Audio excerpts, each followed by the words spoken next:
Jacksonville Jaguars fans, welcome into Duval Daily, presented by GenJag.com. I'm Jordan DeLuga. Thanks so much for being here Thursday, August 28th. The Hunt episode 4, instant reaction on deck right now. Excited to get into it. Really appreciate y'all being here. If you enjoy the content, please like and subscribe. You can also check out GenJag.com/shop, pick up some new Duval gear. So the Hunt episode 4 kind of went through training camp for the Jags. All of training camp in the preseason. It was an hour long. And honestly, could have been longer. I could have watched that for a couple hours tonight. That was excellent work by the Jaguars media team, by coaching staff, everybody involved. It was really a lot of fun to watch, and it's the type of thing that gets you fired up a week before the season's getting kicked off. But about an hour long, the longest hunt yet, I believe, that I can remember, certainly. But we're going to just dive into kind of my notes, my takeaways from this episode. So you heard Cohen and the whole group kind of talking at the very beginning. They kind of had the little mini look in at the roster cut conversation.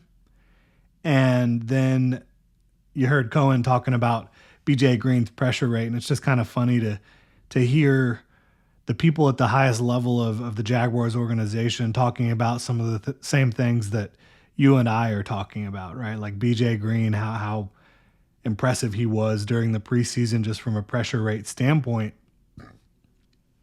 And obviously, it's not just about the numbers, but that's a conversation that people within the building have. It's not just what you and I talk about, analysts and people on the radio and writers and fans and all that stuff, right? So a lot of the same conversations had outside the building are the same ones that are had inside the building. Now, Brian Thomas Jr., they kind of followed him from leaving the house to getting to the hotel, and the Jags were in hotel for the first 3 weeks of camp, building that camaraderie and chemistry and the bond. Most teams think that's pretty important. Jaguars, Liam Cohen feel the same way. But shout out to Brian Thomas Jr., a fan of the Nerds candy. It's a man of class right there. I absolutely love some nerds. Love hearing Anthony Campanile talking about, talk is cheap. And that's not a surprise at all to hear him, talking about. And he is someone who he will motivate you through his talk, but it's all about actions, the work, the focus, the attention to detail. He's a coach that you want to run through a wall for. And look, we've all talked about defensive coordinators, being excited about defensive coordinators. As recent as last year, everyone before the season was saying that Ryan Nielsen was on track to be a head coach in the NFL one day. Maybe he will be, who knows? But it did not work out for him here last year. I do think that this is a staff that is focusing more on getting the players in the best positions and physically and mentally for them to succeed versus trying to get the players to a spot where they kind of fit the mold of what you're looking for. I like Anthony Campanile a lot. I will say that right now. Seeing Edgar Bennett's memorabilia collection was pretty cool. Edgar Bennett, Jaguars wide receiver coach, former running back, a Jacksonville guy. And so you see him, growing up in Jacksonville, going to school with Leroy Butler, having Leroy Butler's jersey up there, Reggie White, and, seeing that Packers stuff. And we just see that trade with Micah Parsons.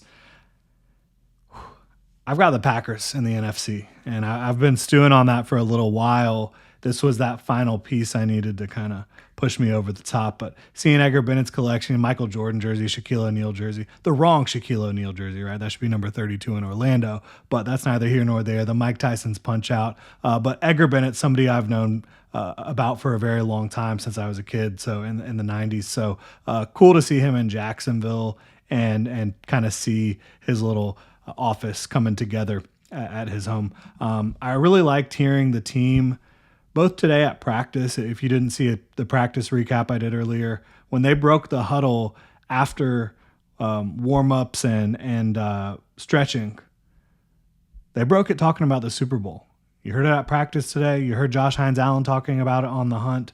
I don't think that teams should shy away from that at all, right? Yes, you need to be a team that's focused on every day getting better, erasing mistakes, enhancing what you're good at, getting better every single day. And I think that they are focused on that. But you should not shy away from the fact that the goal needs to be to win a Super Bowl. That absolutely is the goal for the Jaguars this and every year moving forward. And I don't think that you have to be in a situation where you cost yourselves your future necessarily to go all in on a year. I think that they've done a good job preparing themselves to try to compete at the highest level. I think there's a couple spots they could improve at to give themselves a better chance next year. But maybe those players that I'm underrating that came in free agency, some of them exceed my expectations. We'll see. But I like hearing them talk about the Super Bowl. I think that that's important. I think that setting that standard, setting that expectation is very important. Heard different players talking about their edge, and that was the name of the episode, the edge. Trevor Lawrence is trying to have the mental edge. And that can be difficult to do in a brand new system, brand new offense, an offense where you're not only having to mentally adjust to everything, but he's also making a lot of physical adjustments, and he's been working on his footwork a lot, been working on manipulating defenses with his eyes, with his shoulders. And when you say footwork, it's multifaceted. Pre-snap, changing which foot is forward in the gun. Post-snap, having his feet always in position to have a good base to throw from, and having that tied to his progressions throughout a play. So he's trying to have a mental edge, though. And I like that a lot. And they talk about the mental edge, and then you get to the play in practice a few weeks back where Lawrence was talking to Cohen pre-snap and said, I think I see this. And Cohen's like, all right, I'm good with that. Let's do it. And you see Lawrence hit De'Ami Brown pretty deep down the field. Very, very nice play. And that was on Lawrence. And then, afterwards, Lawrence gives Cohen a little finger point, and they're enjoying it. And saw later on, Liam Cohen in a team meeting was talking to the guys, and his mic went out early on in the preseason week 2 game against the Saints, and Trevor Lawrence had to, go with what he thought was the best play because he didn't get the play. He had to call the play himself. And yeah, quarterbacks should be able to do that, but it's a new system. First time that that's happening in this system with this team, and Trevor Lawrence handled it well, called a play that got the Jaguars a first down.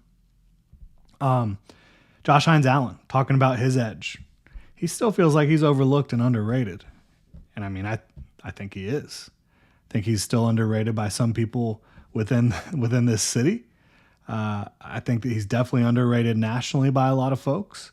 And his goal, talked about it, Super Bowl, Defensive Player of the Year, single season sack record, Jacksonville Jaguars all-time sack record.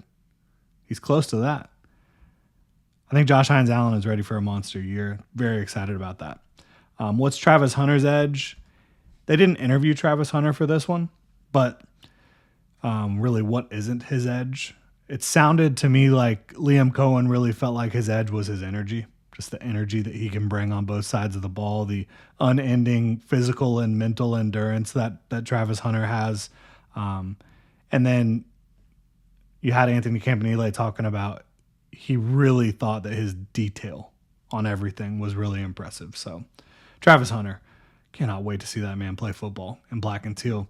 Kind of crazy seeing all the guys, a lot of the guys who not on the team anymore, unfortunately. So 53 on the roster, 16 on the practice squad. 14 of the players on the practice squad were here before.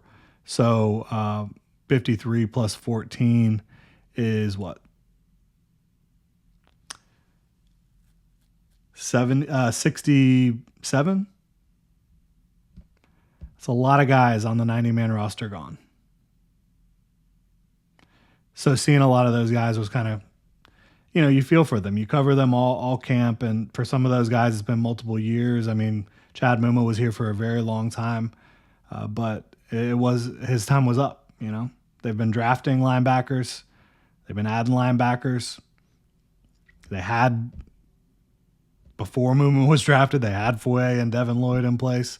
So just kind of crazy. But, I think everybody, all fans should appreciate the work that the players do put in.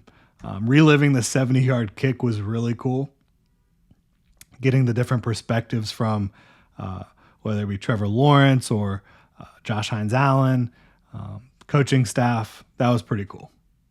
And it is still really cool to think about the Jaguars really just needing to get to the 50-yard line to have the shot at, winning a game if they need to, or getting a crucial 3 points at the end of a half, right? Cam Little was trying to tape up the jersey. I guess they were sending it, I don't know, Hall of Fame or wherever. Tape up the jersey in the shipping box. And that was just really funny for me personally, because if you could see my office right now, it is covered in boxes, merchandise, shipping boxes. And he was trying to use the little roller thing with the tape. I don't do that. I can show you right here. I don't use the roller. I just use a standard packing tape and do it manually that way, because I have a hard time with the roller too. Let me know if y'all have a hard time with the roller in the comment section. But when I'm shipping out these hats, yeah, that's how I do it as well. I can't stand the roller with the tape. But so seeing that was really funny. And shout out to Amanda. Had to come help him with that. Amanda does a great job on the PR staff. She had a couple cameos today. That was just very funny for me personally. I know that's kind of a very niche issue, but hit home for me. Seeing the rookies singing was funny. That's always like a good thing, funny thing to see on Hard Knocks and different shows like that. So that was a good time, and I love seeing Wyatt Milam, West Virginia, singing Country Roads. I have some family from West Virginia, and so that song has always been near and dear to my heart. Absolutely love it. Maybe not the best rendition, but love the big guy getting up there doing his best. And you could tell that at the end of the show, all the talk, the meeting between Liam Cohen, James Gladstone, Tony Baselli, Grant Udinski, and Anthony Campanile with the roster cuts, you could tell how serious they take that. And I think they take everything that they do very seriously. I don't think they're like over serious, but they know that every moment and every rep, not just on the practice field, but in what they're doing, putting the team together and coaching and all that, it all matters. It all matters. And so I think that they've got the right people in the building. And I do believe in the direction of the Liam Cohen and James Gladstone and Tony Baselli Jacksonville Jaguars. And that's what we're going to talk about tomorrow morning, why I believe in what they're doing. So there's a little cliffhanger for you. Really appreciate y'all being here. If you enjoy the content, please like and subscribe. Don't forget you can check out ginjag.com/shop. Pick up some new Duval gear for the season. Y'all have a good one.